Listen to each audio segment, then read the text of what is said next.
Agora na Conte. A notícia em tempo real, como você gosta. Agora na Conte. Entrevista, trânsito, os bastidores em Brasília, esporte. Tudo o que você precisa saber agora na Conte. E no portal Lei Agora. Oi, gente, boa noite, ótima quinta-feira, dia 8 de setembro, pós-feriadão da Independência do Brasil. Tomara que tenha sido tudo tranquilo aí pra você, porque nós já estamos chegando com uma edição especial do programa Agora na Conte. A gente fica juntinho por aqui até às 19 horas e continuamos, como você já sabe, essa semana toda com a rodada de entrevistas, menos na sexta-feira, com os principais candidatos que concorrem a uma vaga no Senado. Você fica a partir de agora com a íntegra da entrevista com o candidato pelo Democracia Cristã, Jorge Anay, feita na manhã de hoje no programa Giro Conte. Não é isso, Marina? Boa noite. Oi, pessoal. Boa noite. Boa noite, Camila, os meus companheiros. Boa noite a você que está aí nos acompanhando, viu? Nos dando carona pela 103.7. Você que está ligadinho no aplicativo da Rádio Conte, no nosso site de notícias, leiagora.com.br, nos nossos canais no YouTube, no Facebook. Você sabe que pode compartilhar o nosso link aí para maior quantidade de pessoas, né? Na edição de hoje você vai acompanhar as propostas do candidato ao Senado, Jorge Anay. As entrevistas com os candidatos estão sendo feitas em conjunto com os jornalistas do programa Giro Conte e tem a duração de 50 minutos. Bom, as equipes estiveram presentes no sorteio para definir aí a ordem das entrevistas e os candidatos terão rigorosamente o mesmo tempo para falar sobre as suas propostas, ao vivo, às 7 horas da manhã, com a reprise no Agora na Conte. Eles respondem as perguntas feitas pelos colegas da Rádio Conte em todo o estado. Bom, e hoje foi o dia do candidato do Democracia Cristã, Jorge Anay. Vamos acompanhar. Jorge Anay tem 74 anos, é médico, é dono do Hospital e Maternidade Dois Pinheiros, em Sinop. Foi deputado estadual entre 91 e 94 e chegou a exercer o mandato de senador em 2010, quando, como suplente durante um período, assumiu a vaga de Gilberto Gueller. Foi o primeiro senador Nicei da história. O seu suplente, o primeiro é Paulo César, também do DC, e o segundo, Egberto Barros, do DC. Candidato Jorge Anay, primeiro, muito obrigado por aceitar nosso convite. E a gente sempre abre com a pergunta: qual o motivo que levou o senhor a ser candidato a Senado pelo estado de Mato Grosso? Bom dia. Bom dia a todos. Obrigado pela oportunidade de participar dessa rede de comunicação, porque o DC tem horário zero na propaganda política e nós temos que agarrar todas as oportunidades que as emissoras nos dão. Eu tenho participado muitas vezes não como protagonista em todas as eleições, porque eu acho importante que o cidadão mato-grossense, ele se interesse pelos problemas que acontecem no nosso estado. E todos nós, a seu modo, pode fazer uma contribuição. E eu tenho uma experiência de 43 anos aqui do estado de Mato Grosso, que eu posso emprestar ao governo do estado de Mato Grosso para que a gente possa melhorar a vida do cidadão. Quando eu falo isso, eu falo pela experiência de conhecer esse estado de Mato Grosso, onde eu vi atravessando sob pontes de madeira, estradas de chão sem asfalto, sem energia elétrica durante o período da noite, sem rádio, televisão, absolutamente nada. Uma educação precária e uma saúde que tem melhorado aos trancos e barrancos, mas essa onda de Covid, essa doença que atingiu todo o planeta, mostrou a fragilidade da nossa saúde, não só a saúde brasileira, mas em especial também a saúde de Mato Grosso. E eu tenho certeza absoluta de que com o meu conhecimento e minha experiência, eu posso dar uma contribuição bastante importante em setores importantes do nosso estado. Agora nós vamos para a pergunta da nossa colega Marina Martins. Candidato, o senhor sabe que a logística é um dos principais gargalos a serem superados no estado, né? Quais as propostas do senhor no Senado para tentar viabilizar essa questão? Em relação, por exemplo, à duplicação da BR-163 e a construção da ferrovia Ferrogrão, que vai ligar Sinop ao Pará. Essa BR-163 é uma luta o asfaltamento dela foi uma luta de mais de 20 anos. E agora que nós estamos ela de forma precária, nós estamos trabalhando pela duplicação dessa BR-163. Essa BR-163, lamentavelmente, ela foi entregue a uma empresa, a Rota Oeste, que não tem prestado o serviço a que se comprometeu. Passa sobre essa BR-163 aproximadamente 70 mil veículos diários e também arrecadou no último ano 500 milhões de reais que certamente não foram aplicados na melhoria. Nós temos que parar de fazer esse tipo de contrato que beneficia sempre as empresas. Não é só nas rodovias, energia elétrica, esgotamento sanitário, sempre se fazem contratos com empresas que geram muita desconfiança pelo prazo e da forma como e dos itens que elas acabam comprometendo a outra parte, que é o lado público. E nós precisamos realmente não só melhorar, nós temos que duplicar essa BR-163. Eu tenho vindo com muita frequência, ultimamente de Sinop até Cuiabá, e não tem viagem que eu não veja pelo menos 3 acidentes, muitas vezes de ordem fatal. Ontem, curiosamente, eu estive indo para Rondonópolis e na volta eu passei por essa rodovia duplicada e ela aumenta a segurança de uma forma fantástica. E nós temos que brigar realmente pela ferrovia, porque a ferrovia, ao contrário da rodovia, a ferrovia vai baratear os custos, com menor emissão de gás carbônico, ela vai gastar menos diesel, ela vai ser mais econômica e mais assim aproveitável. E no futuro, tenho certeza absoluta de que Mato Grosso vai ter que também trabalhar nas hidrovias, na Tocantins-Araguaia e também na Telespires Tapajós-Juruena. Eu acho que o grande problema que hoje existe com os governantes é que eles primeiro surgem os problemas, depois vai atrás de soluções. Nós precisamos de gente arrojada que esteja à frente dos problemas, entendendo o comportamento de desenvolvimento do Estado de Mato Grosso. Essa rapidez com que o nosso Estado cresce, nós temos que estar 10 anos na frente esperando que os problemas surjam, porque nós já estaremos prontos com as soluções.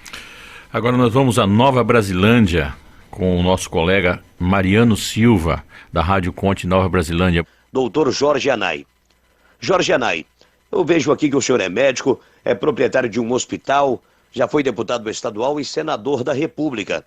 Sabe, então, muito bem da realidade do nosso estado, dos municípios, inclusive os pequenos, como é o meu caso aqui em Nova Brasilândia, né? A nossa cidade de Nova Brasilândia. Vejo também que o senhor fala muito sobre o social, sobre saúde e sobre o agronegócio. Se o senhor for eleito senador da República, essas são as principais áreas que o senhor vai focar ou não? Mariano Silva, aqui de Nova Brasilândia, da Rádio Conte FM 88.5. Na realidade, a saúde é um problema que eu vejo reclamações de todos os lugares por onde eu tenho passado dentro do estado de Mato Grosso. O que o Ministério da Saúde tem que entender, a diversidade que existe entre os estados, e os estados têm que entender a diversidade que existe entre as cidades. É evidente que nós não podemos comparar a cidade de Cuiabá, nossa capital, com outras cidades de menor porte, porque nós temos uma dificuldade muito grande no estabelecimento de médicos nessas cidades, além disso, da possibilidade de levar tecnologia suficiente para dar um tratamento decente. Teve uma cidade que eu estive passando recentemente, a prefeitura ofereceu R$40 mil para que um médico pudesse se estabelecer lá e ele não consegue contratar esse médico. Então, o que se propõe a fazer é a modernização da máquina da saúde, aproveitar essa era digital e fazer com que essa diversidade que existe entre as cidades, ela possa ser amenizada. E quando a gente fala na saúde, ela impõe também algumas condições, que é as condições das estradas, a condição educacional. Educacional porque o nível cultural da população ela é muito importante para entender a importância da saúde primária, por exemplo, para evitar que doenças graves possam se instalar. O nível das estradas, porque eu estive em Gaúcha do Norte e toda vez que existe um caso urgente, cirúrgico, uma gestante em trabalho de parto que precisa de uma cesariana, precisa andar 100 quilômetros até ir até outra cidade como Paranatinga e cidades adjacentes que tenham condições de atender esse paciente. E eu sou ginecologista, sou obstetra, sou cirurgião geral, são os meus títulos de especialidade, e eu sei que uma mulher em trabalho de parto, sofrimento fetal, não dá para esperar uma hora de estrada, porque certamente a criança vai chegar lá em óbito se não perdermos a mãe também. Então nós temos que tratar com essas possibilidades, fazer com que haja uma modernização e um sistema de intercomunicação entre as diversas cidades para que somente os casos que realmente tenham relevância possam ser transportados de um lugar para o outro. São desafios que existem há muito tempo, mas que nós estamos com condições melhores hoje. Muitas vezes os governantes se preocupam em grandes hospitais regionais, olha, eu montei o hospital regional, mas quando você vai ver, não tem tecnologia suficiente para atender a população.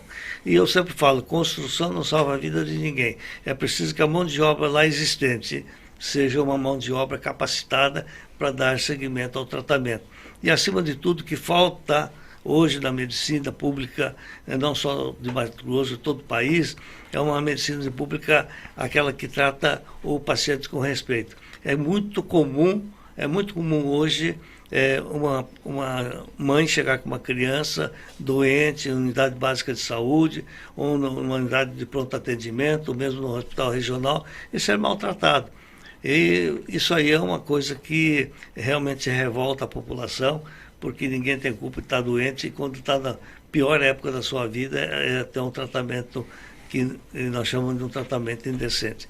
E a medicina também, ela tem que ser modernizada, porque a medicina moderna hoje, com tomografia, com ressonância magnética, com cirurgia robotizada, nós temos condições de tornar elas mais competentes, mais eficientes e mais baratas. Nessa mesma linha aí da saúde, a nossa colega Marina Martins, do Agora na Conte, tem uma pergunta. O senhor é médico e sabe das dificuldades enfrentadas no setor da saúde pública do Estado. Se eleito, qual vai ser sua prioridade para a saúde de Mato Grosso? Toda vez que nós falamos sobre a saúde, porque a saúde é um dos ministérios que tem muito dinheiro. Eu tive já algumas vezes no Ministério da Saúde, e o que precisa ser feito são grandes projetos e uma habilitação competente pela cidade que quer a melhoria da saúde da sua cidade. Mas o que tem que acontecer é que a saúde, o dinheiro que sai do Ministério da Saúde, ela chegue totalmente à disposição na outra ponta para atender a população. O que existe hoje, lamentavelmente, no nosso país é muita corrupção. A corrupção de um dinheiro que é utilizado muito mais para favorecer grupos políticos do que para favorecer a população. E essa crise do Covid, agora que nos atingiu, mostrou claramente fatos dessa natureza, porque foram enviados dinheiro como nunca foi enviado para a saúde do nosso país, e cidades com 7, 11 mil habitantes receberam alta quantidade de dinheiro para atender doenças de alta complexidade. Doenças de alta complexidade não existe cidade de 11 mil habitantes. Então, são dinheiros que foram utilizados para a corrupção. Então, nós temos que melhorar. Quando nós falamos melhorar a saúde, é fazer com que esse dinheiro, que ainda não é suficiente, ele chegue cada vez mais na outra ponta, que é do cidadão que vai utilizar dele. Hoje, o município contribui com 15% para a saúde, o Estado 12% e a União 10%. Faz-se um estudo, e isso já está no Congresso Nacional há muito tempo, que todos eles contribuam com 15%. Hoje, esses R$200 diários, esses R$200 que o SUS determina para cada paciente, ele é insuficiente para tratamento de doenças. Então nós temos que melhorar todo um sistema, e é um sistema que tem que ser melhorado, nós temos que atualizar. O estado de Mato Grosso é um estado que não vai atrás de atualizações do sistema de saúde. Vamos agora para Diamantino, com o nosso colega Silvio Piran, da Rádio Conte Diamantino. Doutor, eu gostaria de perguntar, eu sou o Silvio, Rádio Conte FM aqui de Diamantino, 97,3, e a nossa região aqui é muito forte no agronegócio. O Mato Grosso em si é um estado pujante no agronegócio. O que é possível fazer no Senado para fortalecer ainda mais a nossa agricultura e também dar mais um auxílio para o produtor rural aqui do estado de Mato Grosso? Hoje o agronegócio é uma participação muito importante no PIB, né? No PIB brasileiro, ele contribui com cerca de 27,5%. Mas aqui no estado do Mato Grosso, nós somos muito mais dependentes, por exemplo, responde por mais de 50% do PIB do estado do Mato Grosso. Nós somos os maiores produtores de grãos do país. Nós produzimos mais de 30 milhões de toneladas de grãos, a mais que o segundo lugar, que é o Paraná. E mesmo assim, a gente não consegue fazer com que essa riqueza chegue na outra ponta, que é a ponta daqueles menos necessitados. O que nós precisamos fazer com a nossa produção é verticalizar o produto primário. Nós precisamos de mais indústrias aqui no nosso estado para que esse produto bruto, como acontece hoje, que nós melhoramos bastante com a Impasa. Nós temos uma usina de etanol do milho, a Impasa, que é a maior usina de etanol do milho das Américas e é a quarta maior usina de etanol do milho do mundo. E em 2 anos se tornará a segunda. Então é isso que nós temos que fazer no estado do Mato Grosso, continuar fazendo com que haja o aproveitamento e a potencialização dos nossos produtos primários. E também melhorar as nossas condições de transporte desses produtos. Hoje, mais de 60% da nossa produção, nós descemos por corredores que vão até o Porto de Paranaguá, o Porto de Santos, descer, e depois nós temos que subir 5.000 quilômetros da costa brasileira até atingir o Canal do Panamá e cair na rede de distribuição mundial.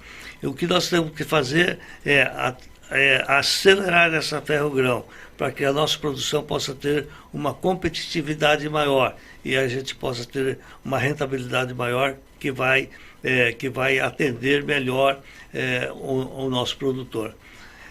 Se fala muito sobre o agronegócio realmente é uma participação muito importante, mas tem aqueles agricultores familiares, que a gente não pode esquecer, e que eles pedem o quê? Eles pedem uma renda mínima, porque não é fácil a vida deles, uma vida que impõe sacrifícios, a renda é muito pequena, e o que eles pedem é somente uma renda mínima para que eles possam sustentar as suas próprias famílias, enquanto contribuem também na sua cadeia de produção, a cadeia alimentar da sua cidade e, consequentemente, do nosso estado. Nós vamos agora com a Camila Piacenti. Bom, a função de senador, que pode ser considerada uma das mais importantes no Congresso Federal, já que tem o poder de rever projetos de lei que já passaram pela Câmara dos Deputados e ainda filtrar esses antes de chegar à presidência da República. Com tamanha responsabilidade, como o senhor se posiciona frente às reformas tributária e administrativas que estão aí atreladas? A reforma tributária é uma luta que já vem sendo encetada há muitos anos. E quando se trata de política, de mudanças políticas, as negociações ali são travadas centímetro a centímetro. É por isso que o país tem uma dificuldade de ter um andamento positivo nesse sentido. Mas nós já temos conquistas e avanços com as pequenas reformas que a gente tem negociado, que o governo que o governo federal tem negociado, o que faz com que haja uma menor burocracia e haja uma economia e haja uma transparência maior. Mas são coisas que se obtêm com negociações. Eu acho que com gente de boa vontade lá, nós podemos fazer com que esse tipo de negociação possa ter um andamento positivo, rápido, porque muitas vezes o que acontece no Congresso Nacional, eu tive a experiência de participar no Senado Federal, e eles são muito negociados e são muito morosos. Mas o Senado tem uma vantagem muito grande, porque enquanto na Câmara de Deputados São Paulo tem cerca de 70 deputados federais e Mato Grosso tem 8, quando nós chegamos no Senado Federal somos todos iguais, porque o Senado Federal são 3 por estado. Então a valorização de cada estado no Senado Federal, ela tem uma importância fundamental e proporciona uma facilidade e um poderio maior para que a gente possa negociar benefícios que possam realmente melhorar a situação do nosso estado. Quando eu falo de situação do nosso estado, situação econômica, porque tem que ver o lado do consumidor e tem que ver o lado do produtor também. Os dois não existem se não andarem numa sinergia positiva. Candidato, dentro dessa questão colocada pela Camila, quando nós falamos de reforma administrativa, nós temos um modelo de Estado e possivelmente está insuportável, deve ter nos próximos 4 anos, ou no 8 no caso do Senado, né, um forte debate sobre a estrutura de Estado. Como o senhor enxerga hoje a estrutura do Estado? A estrutura do Estado, muitas vezes, ela é necessária em determinadas situações. Como a gente fala em saúde, eu acho que a participação do Estado ela é importante. Ela é importante desde que todas as peças funcionem bem. Muitas vezes as ONGs, a participação dessas, eles começam a ter lucro, começam a marcar uma despesa que não existe e acaba prejudicando a população. Por outro lado, eu tive a experiência de viver também uma medicina pública em que a máquina estatal ela não foi eficiente para tratar decentemente a população. O que eu sempre tenho defendido é que aquele que administra o serviço público, ele tem que ter a cabeça daquele que administra o serviço privado. Porque o gestor de um hospital privado, ele tem uma outra cabeça. Uma cabeça que ele tem que tratar bem o paciente, porque o paciente tem que retornar. Ele tem que fazer com que haja uma economia, porque ele tem que tratar de maior número de doentes. Ele tem que ter eficiência, tem que ter eficácia, e ele trabalha com esforço. E muitas vezes na máquina pública não é desse jeito. Eu já vi casos em hospitais regionais onde o técnico de radiologia pinga umas gotas de água no motor do aparelho de raio-x para que ele não funcione. E aquela burocracia do Estado, até fazer uma licitação, leva 2, 3 meses, onde a pessoa nem vai trabalhar. Então, a máquina pública, muitas vezes, elas têm vícios que têm que ser sanadas. Mas eu considero que uma máquina pública enxuta, eficiente, capaz e culturalmente treinada para serviço da população, eu acho que funciona muito bem. Mas ela não pode ser pesada, ela não pode ser exagerada. E em alguns setores, eu acho que ela tem que ser privatizada. Vamos para um rápido intervalo? Rapidão! Daqui a pouquinho a gente volta com a segunda parte da entrevista com o candidato ao Senado, Jorge Anay, do Democracia Cristã. Agora na Conte. Volta já!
Agora na Conte está de volta.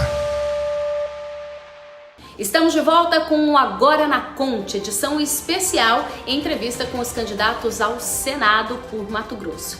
A nossa sabatina está sendo feita em conjunto com o programa Giro Conte, para te ajudar a decidir que escolha fazer nessas eleições. O entrevistado de hoje é o candidato ao Senado pelo Democracia Cristã, Jorge Yanai. Vamos agora para a parte final da entrevista. Candidato, agora nós vamos lá para Pontes Lacerda com o nosso colega Antônio Luiz, da Rádio Conte de Pontes Lacerda. Aqui é Antônio Luiz, da Rádio Conte de Pontes Lacerda, no Vale do Guaporé, região de fronteira com a Bolívia. Jorge, a pergunta é muito simples. Vamos falar de investimentos para Mato Grosso. O senhor tem uma base política muito forte na região de Sinop, tem realmente um grande conhecimento na região norte. Eu falo de um outro extremo do estado, que é o Vale do Guaporé. Uma região que pouco se desenvolveu comparado ao nortão de Mato Grosso, onde a agricultura é muito forte. Aqui ela está se fortalecendo, mas ainda temos a tradição da pecuária de corte e da pecuária leiteira. A pergunta é simples: o que o senhor, enquanto senador da República, poderá fazer para estimular a implantação de indústrias nestas regiões que pouco se desenvolveram em Mato Grosso? Por exemplo, nós temos aqui vários frigoríficos em Cáceres, Mirassol, Araputanga, São José dos Quatro Marcos. Aqui em Pontes Lacerda são 3 frigoríficos, mas não temos sequer um cortume, por exemplo, para beneficiar todo o couro que é extraído aqui. Não temos sequer uma fábrica de calçados. Enquanto senador e representando Mato Grosso, o que o senhor pode fazer por esta região? O que vai acontecer é que está acontecendo já no estado de Mato Grosso, e eu andei alguns anos atrás e tenho andado, e o cenário da natureza local tem modificado muito. Lugares onde eu via somente árvores, pastagens, muitas vezes já em matas deterioradas, né? Eu vejo hoje uma cultura pujante. Eu estive perto de Paranatinga agora e vi também assim uma lavoura de soja e milho, e são um fortalecimento natural. O estado do Mato Grosso, apesar de ter uma preservação de proteção de matas ainda de mais de 60%, ele produz bastante. Então o que nós temos que fazer para melhorar, estimular a vida da indústria?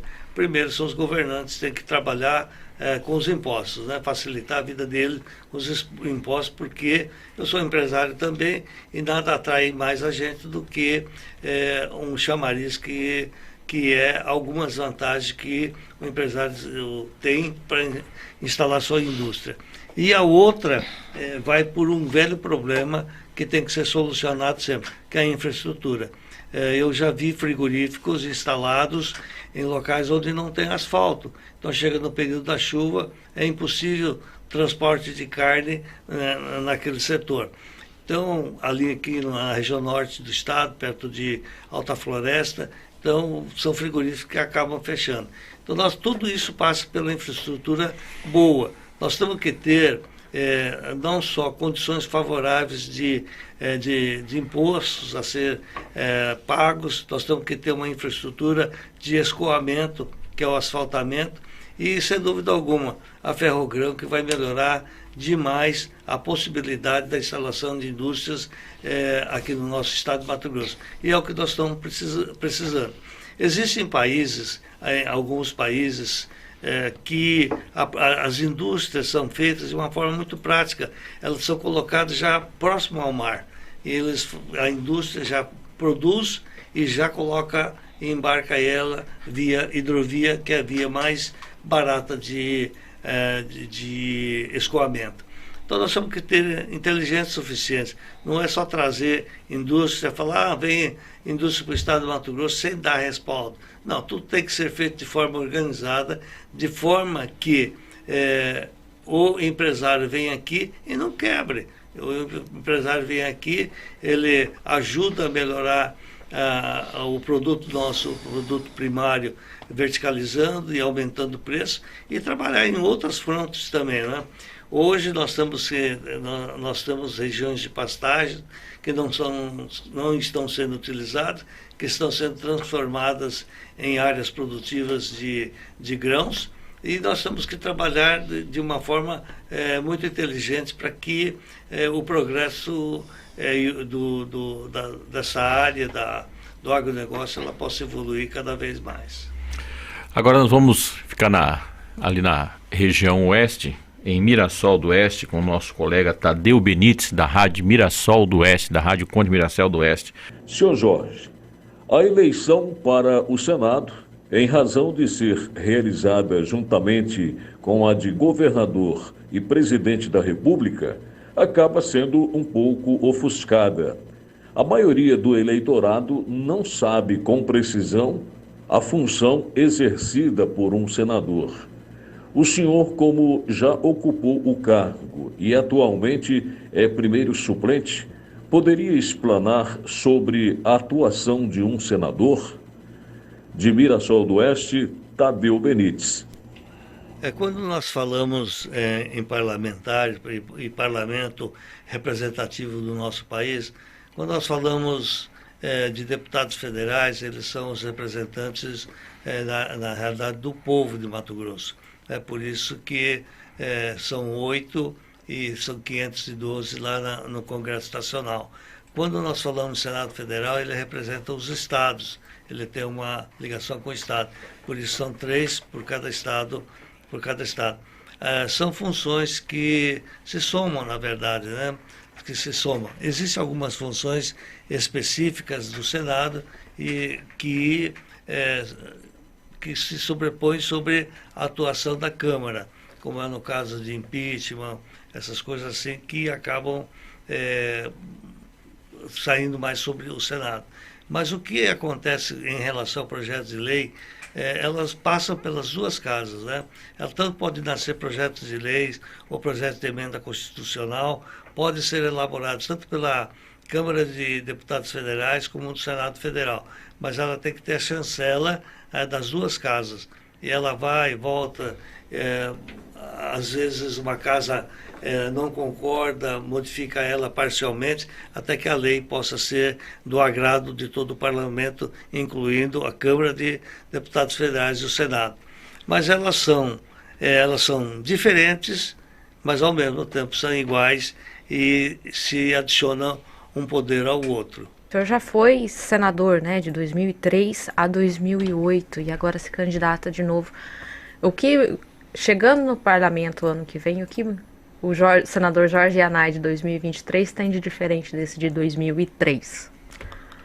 Bem diferente, né? Com mais experiência, com mais sabedoria e com mais tranquilidade.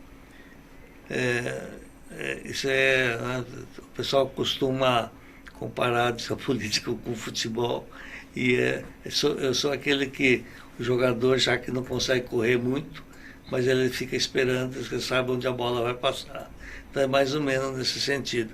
Vou trabalhar com a minha experiência, meu conhecimento, e acompanhando a modernização que teve, não só o mundo teve uma modernização diferente, e o estado do Mato Grosso não é diferente.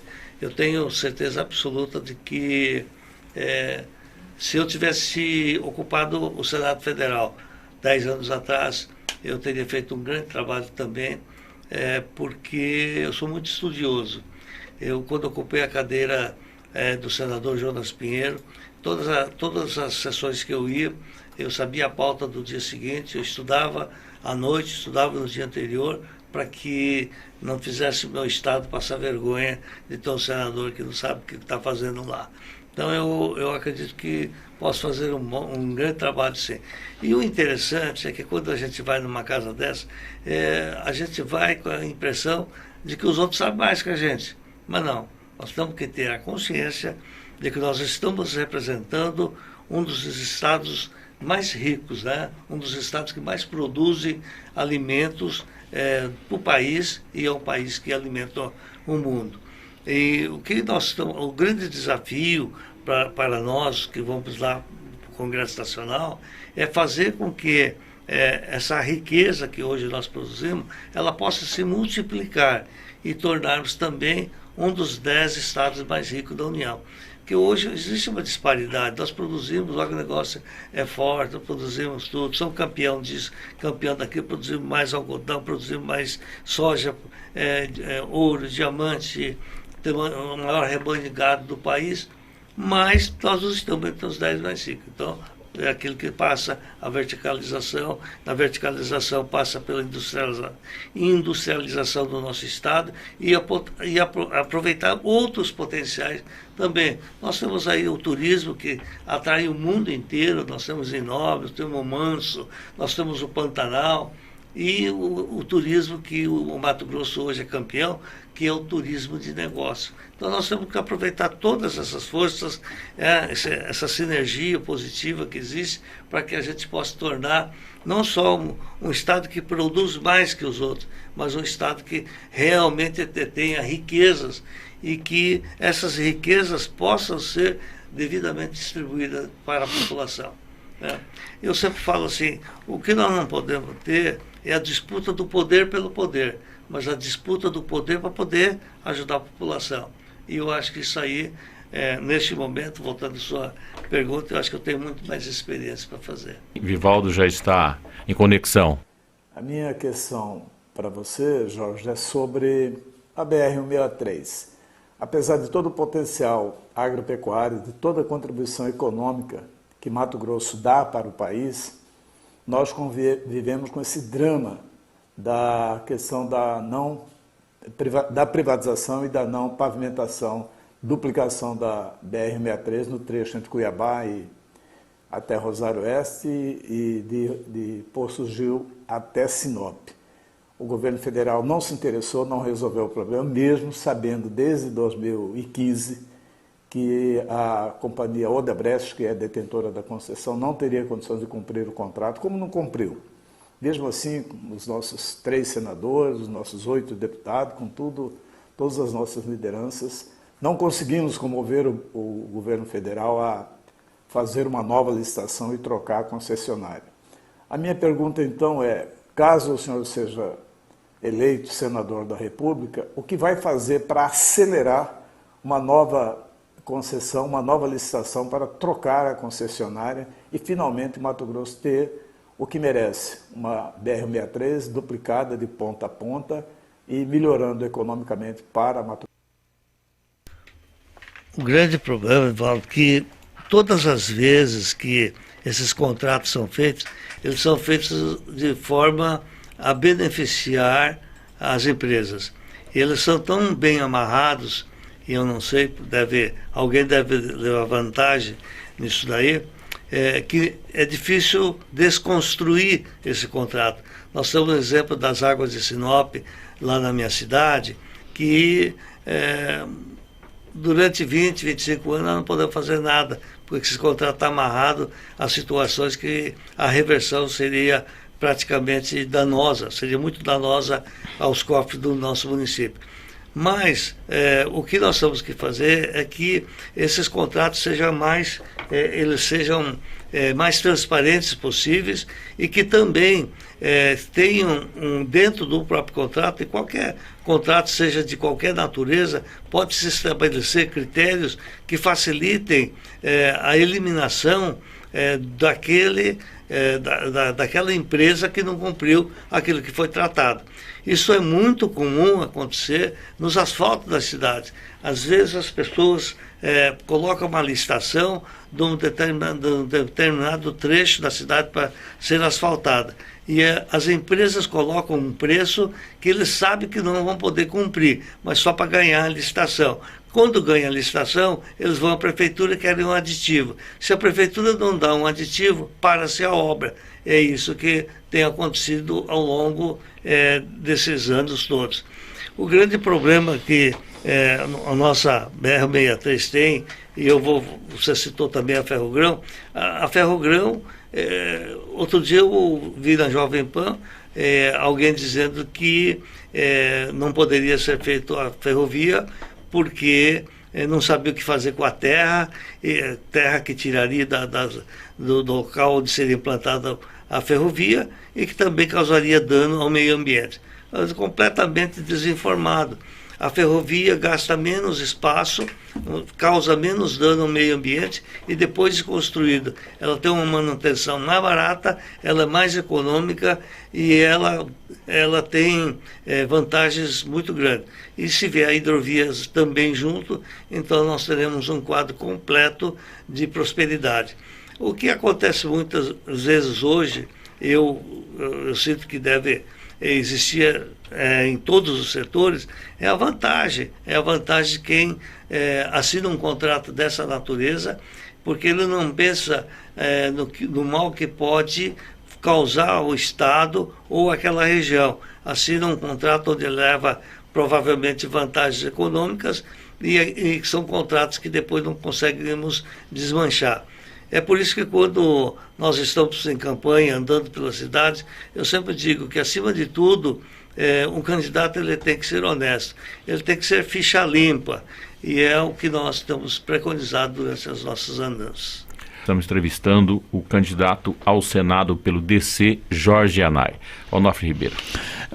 Doutor Jorge, vou fazer uma pergunta um pouco filosófica. A gente viu ontem, no 7 de setembro, uma mobilização de pessoas muito grande no país, inédita. Parte apoiando o presidente, parte não. Parte estava ali porque está de saco cheio com o país que nós temos hoje. Corrupção, Estado ineficiente, uma política completamente dissociada do interesse social, contradição entre poderes. Enfim, há um descontentamento no ar. Aquela movimentação toda era política e, ao mesmo tempo, ela era cidadã. Eu penso que ela era mais cidadã do que política.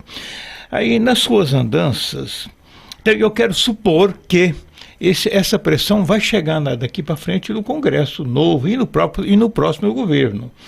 Não é uma pressão do candidato, é uma pressão da sociedade pelo seu interesse, que está muito distante do interesse que o Estado olha à sociedade. Eu só queria lhe perguntar, o Rivaldo trouxe, todo mundo aqui trouxe problemas do Estado e que passam necessariamente pelo Congresso, e em especial pelo Senado. Eu queria perguntar, então, há uma expectativa de que essas pessoas estão percebendo o problema, mas perceberão a solução. A pergunta é, nas suas andanças aqui no Estado, na campanha, o senhor tem sentido a sociedade ligada aos problemas, ou ela está como antigamente, dane-se, não dá certo mesmo, não vai funcionar mesmo, fica de qualquer jeito? Eu acho que grande parte da população não está ligada, não. Não está ligada aos problemas e também não está muito preocupada com as soluções. Eu acho que passa, sim, por uma preocupação pelas eleições. Eu vejo um embate muito duro, muito arrojado entre os candidatos, principalmente deputados federais, estaduais, e aquele sentimento de melhoria, essas coisas, parece até o segundo plano, porque os discursos são quase que mesmo, parece tudo cópia um do outro, né? Por isso que eu falo assim, que tem que ver o passado de cada um. Mas o que assim, talvez eu seja até saudosista, professor Onofre, mas eu acho que falta para o nosso país um pouco de patriotismo. Ontem eu tive a oportunidade de manifestar a uma emissora de rádio que eu assisti uma cena assim de vídeo onde uma suposta brasileira teria pisado sobre a bandeira nacional. Eu vi cenas de queimar a bandeira nacional, que é um símbolo do nosso país. Acho um absurdo que se faça isso. Eu sou daquele que cantava o hino nacional para entrar dentro da escola. E eu estava citando também que quando houve aquela tragédia de 11 de setembro dos Estados Unidos, mostrou o patriotismo do povo americano, porque eu viajei logo depois para os Estados Unidos e não tinha um veículo andando na rua, não tinha uma janela das cidades, por menor que seja da cidade americana, que não tivesse uma bandeira americana ali. Numa numa mostra de que o povo está unido. O povo está unido, quer modificação. Então, o que eu gostaria que a população entendesse que eleição não é um embate só de vamos trocar 6 por meia dúzia, mas é uma oportunidade que nós temos de renovação. Porque nós temos aí gente capacitada, gente que quer entrar na política e tem que se dar oportunidade para eles. Então, eu sou contra o carreirismo. Eu acho que não pode ter essa história de mandato, de 6 mandatos de deputado e não sei mais quanto. Fica 20, 30 anos no Congresso Nacional. Tem tanta inteligência boa aí, gente com ideias boas e também com boas intenções que merecem uma oportunidade da política. Mas é preciso que o outro lado compreenda isso. Eu tenho visto situações, professor Noff, que eu vou conversar com o cidadão, eu noto nitidamente que ele é contra a corrupção, mas muitas vezes em seguida ele demonstra um ato qualquer que não deixa de ser uma corrupção, como é a venda de votos. Então, nós estamos numa situação muito controversa, mas eu quero crer que, quando me perguntaram assim, por que você já não para de fazer política e por que não larga mão disso aí, porque política só tem sem vergonha? Eu falo assim que não, eu entro na política porque eu tenho certeza absolutamente que eu elevo o nível de candidatos.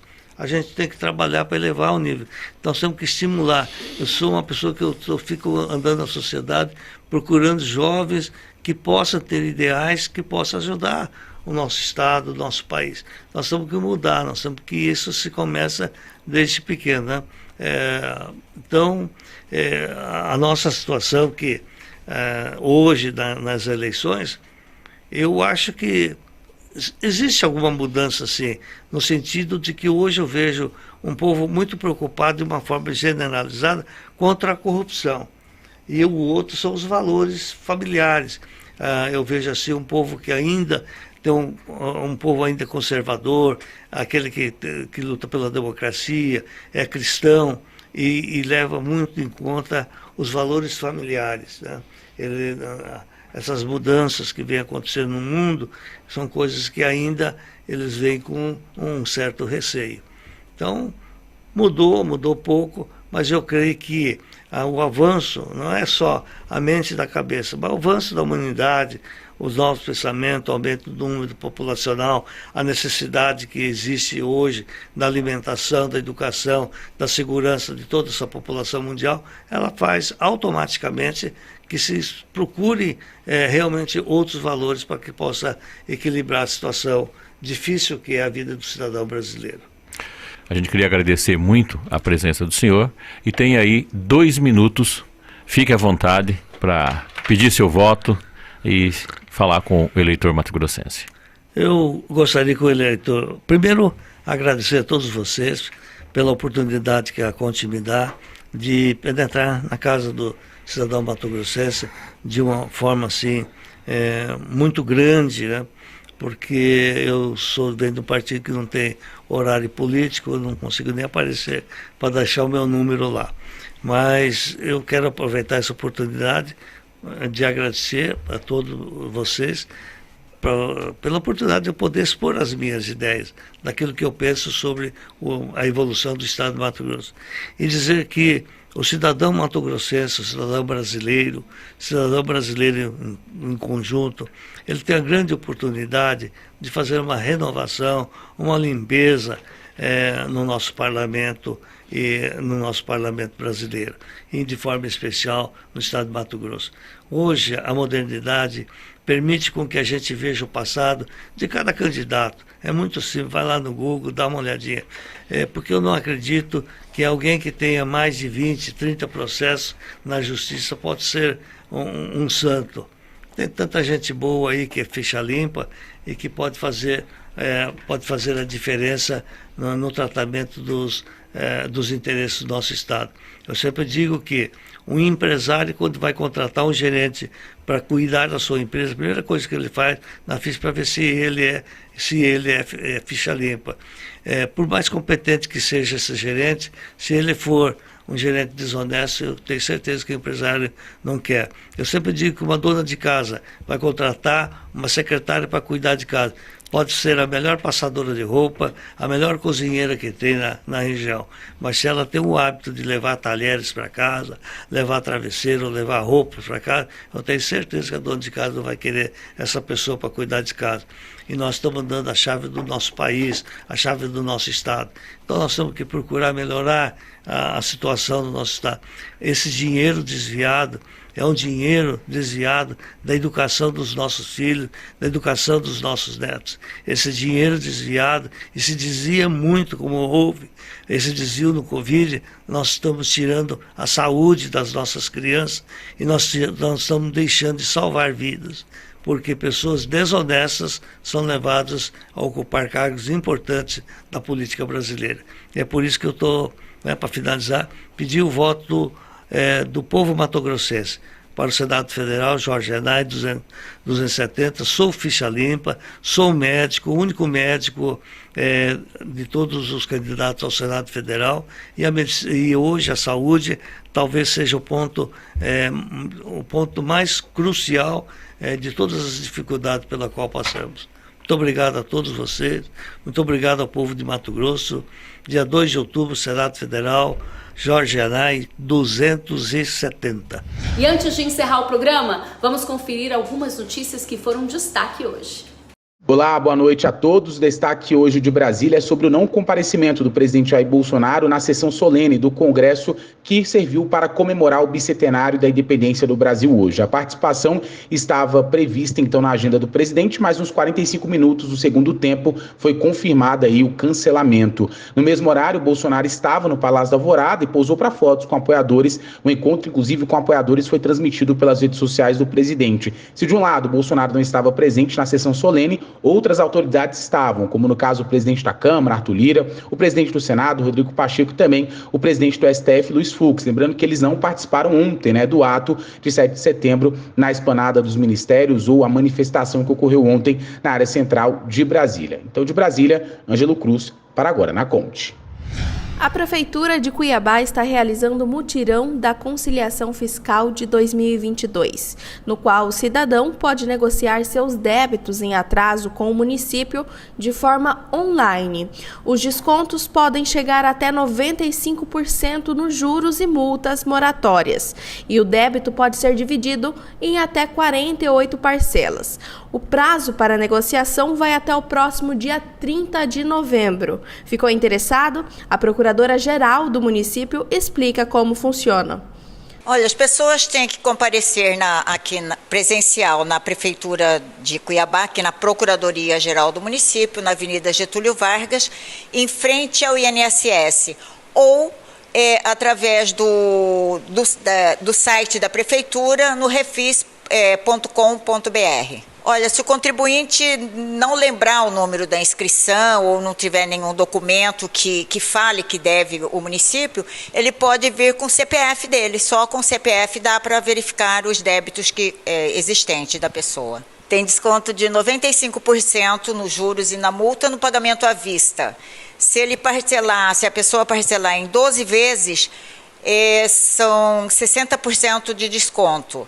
E de 36 vezes são 50% de desconto. E de 25 a 48 vezes ainda dá 30% de desconto no juro e na multa. O mutirão vai até 30 de novembro, mas é bom as pessoas já virem, já antecipar, porque senão fica tudo para o final e aí cria tumulto, né? A pessoa não é tão bem atendida, porque é muita gente para atender, né? Então é bom ir já vir vindo ou na Procuradoria ou através do site. Eloane Nascimento, Agora na Conte. Boa noite, Marina. Boa noite, Camila. Pois é, nós estivemos presentes na manifestação do 7 de setembro, que aconteceu nessa quarta-feira aqui em Cuiabá. E nela nós conversamos com os deputados Eliseu Nascimento e delegado Claudinei. Para Eliseu Nascimento, toda essa manifestação que aconteceu em todo o estado de Mato Grosso só mostra a força que o presidente Bolsonaro e a direita no estado teve desde 2018. A quantidade de pessoas demonstra a força do presidente Bolsonaro, a força da direita aqui no estado de Mato Grosso. Lembrando que no ano de 2018, quando o presidente Bolsonaro disputou as eleições no segundo turno e venceu o petista Fernando Haddad, Bolsonaro atingiu 60,04% dos votos, o que soma 1.398.946 eleitores votando no presidente naquele ano. Ou seja, esse ano eles esperam que seja maior. Está mais forte do que em 2018. Eu também participei junto com o presidente Bolsonaro no PSL em 2018 e agora em 2022 no PL. E eu vejo que a manifestação está cada vez crescendo mais e está sendo mais forte, o apoio mais forte do que foi em 2018. Paulo Henrique Fanaia para o Agora na Conte. Um abraço.